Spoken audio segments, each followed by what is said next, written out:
Hello दोस्तों, digital cinematics academy में एक बार फिर से आप सभी का स्वागत है। हमने पिछले कई एपिसोड्स में शॉट्स और उसके ग्रामर को समझा, पर क्या आप जानते हैं कि इन सब शॉट्स और फ्रेम्स के मिलने के बाद एक महत्वपूर्ण चीज बची रहती है। वो है कि आप कब और किस सीन में अपने शॉट्स और फ्रेम्स को मिलाकर उसे अपने कैमरे के सही दृष्टिकोण से दर्शाते हैं, यानी कैमरे का इस्तेमाल कैसे करते हैं। मसलन कैमरा कब और कहां रहेगा, किस दिशा में रहेगा, या फिर अगर कैमरे में मूवमेंट हुई तो वो मूवमेंट क्या आपकी कहानी के उस दृश्य को बिना कुछ कहे दर्शकों के सामने पेश कर पाएगा। और अगर शूट कर भी लिया तो उसका ग्रामर क्या होगा। जी हां, आपने सही समझा। आज के इस एपिसोड में हम समझेंगे कि कैमरा मूवमेंट्स क्या है और ये जानने की कोशिश करेंगे कि कैसे ये मूवमेंट्स हमारी स्टोरी टेलिंग को एक नया आयाम देते हैं, जिससे हमारे दृश्य और भी जीवंत और कहानी की जरूरत के हिसाब से एकदम परफेक्ट लग सके।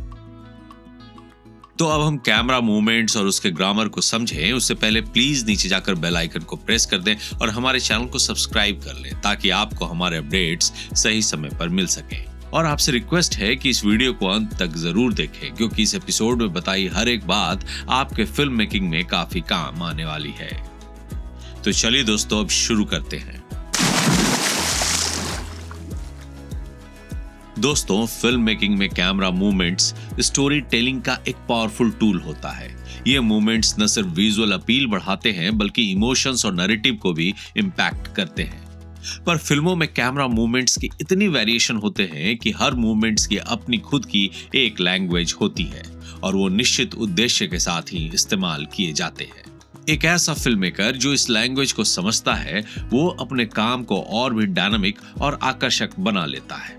तो ये हैं कुछ ऐसे कैमरा मूवमेंट्स जिन्हें आप अपनी अपकमिंग प्रोजेक्ट के लिए इस्तेमाल कर सकते हैं। तो सबसे पहला मूवमेंट है स्टैटिक शॉट। दोस्तों, स्टैटिक शॉट वो शॉट होता है जिसमें कैमरा पूरी तरह स्थिर यानी स्टेशनरी रहता है, यानी न कोई पैन, न टिल्ट, जूम या न ही कोई मूवमेंट। आप सोच रहे होंगे कि हम कैमरा मूवमेंट टाइप्स की बात कर रहे हैं और यहां बोल रहे हैं नो मूवमेंट्स। जी हां, फिल्म ग्रामर में नो कैमरा मूवमेंट भी एक इंपॉर्टेंट मूवमेंट के रूप में देखा जाता है, जहां कैमरा ट्राइपॉड पर स्थिर रहता है और जो कुछ बदलता है वो होती है सिर्फ फ्रेम के अंदर की एक्टिविटी, सब्जेक्ट की मूवमेंट्स या इमोशंस का अनफोल्ड होना। स्टैटिक शॉट्स का उद्देश्य है डेप्थ इन सिंप्लिसिटी, यानी सादगी में कहानी की गहराई को दर्शाना, या कहें तो बिना कैमरे को हिलाए दर्शकों को कहानी को देखने और महसूस करने देना।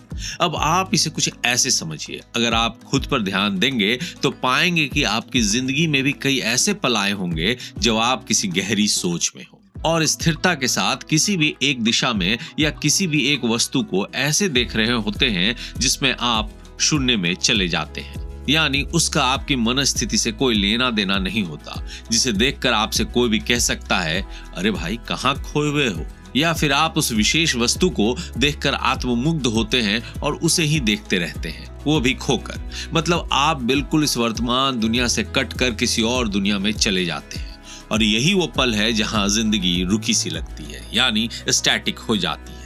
इसलिए सिनेमा में भी इस पल को स्टैटिक शॉट के रूप में दर्शाया जाता है, जहां आपको ये समझना है कि चरित्र के साथ क्या हो रहा है। सिनेमा के दुनिया में इसके भी कुछ महत्वपूर्ण उदाहरण हैं, जैसे पाथेर पंचाली जो 1955 में आई थी। सत्यजीत रे की इस क्लासिक फिल्म में कई स्टैटिक शॉट्स हैं, जैसे जब अपू और दुर्गा ट्रेन को देखते हैं, कैमरा नहीं हिलता, वो पल एकदम एटर्नल बन जाता है। या फिर 2018 में आई फिल्म अक्टूबर के इस दृश्य में जब वरुण धवन हॉस्पिटल में बैठा सिर्फ एक तरफ शून्य में देख रहा होता है तो कैमरा स्थिर यानी स्टैटिक होकर उसके इमोशंस के उथल पुथल को शांति से कैप्चर करता है। तो उसके साथ साथ सिनेमा हॉल के अंदर बैठे दर्शकों के मन मस्तिष्क में भी ये स्थिरता काफी उथल पुथल मचा देती है। उसी प्रकार No Country for Old Man में होटल हॉलवे का एक सीन है जहां कैमरा बिल्कुल स्टैटिक है, टेंशन केवल साउंड और फ्रेमिंग से बनती है।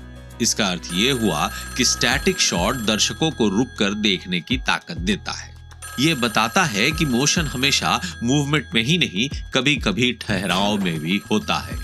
डायरेक्टर इसे तब चुनता है जब वो चाहता है कि दर्शक चरित्र या कहानी के उस पल को बिना किसी व्यवधान यानी डिस्ट्रैक्शन के महसूस कर सके। इसी स्टैटिक शॉट का एक पहलू और भी है, hand held static shot with cinematic jerk. अब जब कैमरा किसी ने हाथ में पकड़ा हुआ है यानी हैंड हेल्ड है, तो भले ही वो ऑपरेटर स्थिर रहने की कोशिश करे, फिर भी माइक्रो मूवमेंट्स या स्लाइटेस्ट जर्क आ ही जाते हैं। अगर इन जर्क को स्टाइलिस्टिकली और नियंत्रित तरीके से इस्तेमाल किया जाए तो ये सिनेमैटिक जर्क कहलाता है। ये जर्क या तो छोटे हैंड हेल्ड मूवमेंट्स होते हैं जो दर्शकों को ऐसा महसूस कराते हैं कि वो खुद इस सीन का हिस्सा है, या मानो कैमरा किसी जीवित व्यक्ति की आंखों से देखा जा रहा है। उदाहरण के लिए फिल्म मैरिज स्टोरी के इमोशनल आर्गुमेंट्स में कैमरा स्टैटिक रहते हुए स्लाइटेस्ट जर्क दिखाता है, जिससे दर्शक ये महसूस करते हैं कि वो खुद भी उस जगह मौजूद हैं या फिर किसी जीवित व्यक्ति की आंखों से वो पूरा दृश्य देख रहे हैं।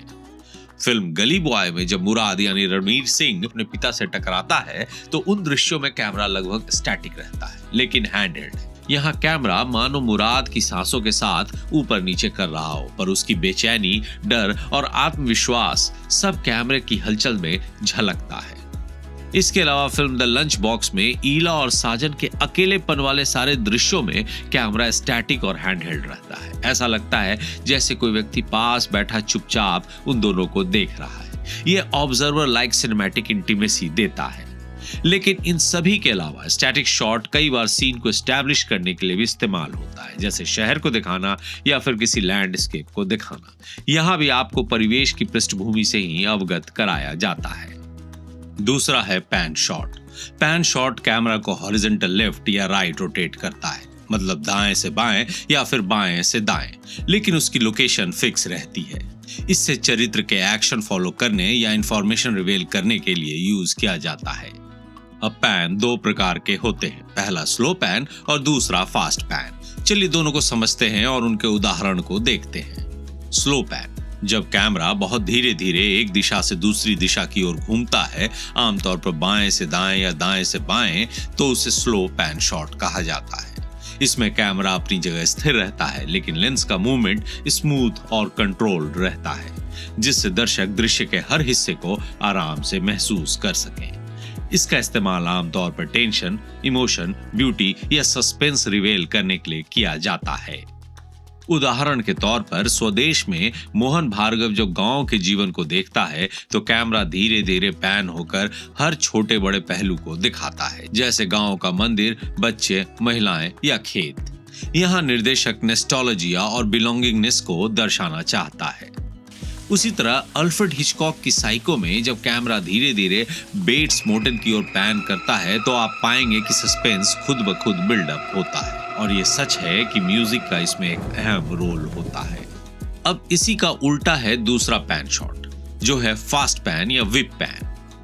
दोस्तों, जब कैमरा तेजी से एक दिशा से दूसरी दिशा की ओर घूमता है, इसे कभी कभी विप पैन या स्विच पैन भी कहते हैं। यह मोशन को एम्फसाइज करता है और सीन में एनर्जी, अर्जेंसी या एक्शन लाता है। सिनेमा के इसके कुछ उदाहरण हैं जहां चीज वाली सीन में कैमरा तेजी से पैन करता है ताकि स्पीड और एक्साइटमेंट आपको महसूस हो सके। और सबसे ज्यादा फेमस है शोले फिल्म में जब गब्बर सिंह गोली चलाता है या फिर जब बैंडिट्स हमला करते हैं तो कैमरा तेज पैन करता है, जिससे कायोस और टेंशन पैदा होता है। तो इसका अर्थ ये हुआ कि फास्ट पैन शॉट दर्शकों को एक एनर्जी और अर्जेंसी का एहसास कराता है। ये शॉट अचानक से होने वाली घटनाओं, तेज गति या किसी रोमांचक क्षण को दिखाने के लिए इस्तेमाल किया जाता है। तेज पैन की वजह से अक्सर एक मोशन ब्लर पैदा होता है जो सीन की रियलिस्टिक इंटेंसिटी को और भी बढ़ा देता है। फास्ट पैन शॉट एक ऐसा सिनेमैटिक मूवमेंट है जो कहानी में गति, रोमांच और आश्चर्य का अनुभव जोड़ देता है और दर्शकों के सीन के भीतर की तेजी और तनाव को महसूस कराने का प्रभावी माध्यम बनता है। तीसरा मूवमेंट है टिल्ट शॉट। टिल्ट शॉट में कैमरा ऊपर या नीचे की दिशा में घूमता है, लेकिन अपनी जगह स्थिर रहता है, यानी कैमरा ट्राइपॉड या स्टैंड पर फिक्स्ड होता है और सिर्फ उसका हेड वर्टिकली मूव करता है। इसका इस्तेमाल किया जाता है किसी सब्जेक्ट को रिवेल करने के लिए, या उसकी ऊंचाई या गिरावट को दिखाने के लिए, या फिर इमोशंस को धीरे धीरे बिल्ड करने के लिए। इसके कुछ महत्वपूर्ण उदाहरण हैं कि जैसे जब बाहुबली द बिगिनिंग में पहली बार बाहुबली को विशाल शिवलिंग उठाते हुए दिखाया जाता है तो कैमरा नीचे से ऊपर की ओर टिल्ट होकर उसकी महानता और शक्ति को दर्शाता है। उसी प्रकार क्रिस्टोफर नोलान के इंसेप्शन में ड्रीम कोलैप्स सीक्वेंस में अपवर्ड टिल्ट से स्केल और ग्रेविटी डिस्टॉर्शन को दिखाया गया है, जहां दर्शक बिना बोले उस दृश्य में होने वाली घटना के मैग्नीट्यूड को धीरे धीरे भांपते हैं और वो राज उनसे अंत में खुलता है कि सब कुछ डिस्टॉर्ट हो रहा है। इसको ऐसे समझिए कि टिल्ट शॉट दर्शकों की नजर को ऊपर या नीचे ले जाकर कहानी की एक नई दिशा तय करता है। मतलब अपवर्ड टिल्ट शक्ति, महत्व या रेवलेशन का संकेत देता है, तो वहीं डाउनवर्ड टिल्ट कमजोरी, हार या इनसिग्निफिकेंस को दर्शाता है। संक्षेप में यह मूवमेंट हमें याद दिलाता है कि कभी कभी नजर के ऊपर या नीचे जाने से देखने का नजरिया ऐसा बदलता है कि पूरी की पूरी कहानी ही बदल जाती है। अब चौथे नंबर पर है पुश इन शॉट।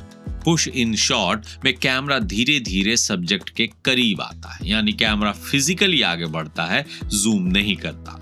इससे फ्रेम में सब्जेक्ट बड़ा होता जाता है और दर्शक भावनात्मक रूप से उसके और भी करीब खुद को महसूस करते हैं। इसका मकसद कैरेक्टर की इमोशन को नजदीक से महसूस करना या किसी महत्वपूर्ण पल या रियलाइजेशन को एम्फेसाइज करना या फिर किसी सीन के ड्रामेटिक टेंशन को बढ़ाना होता है।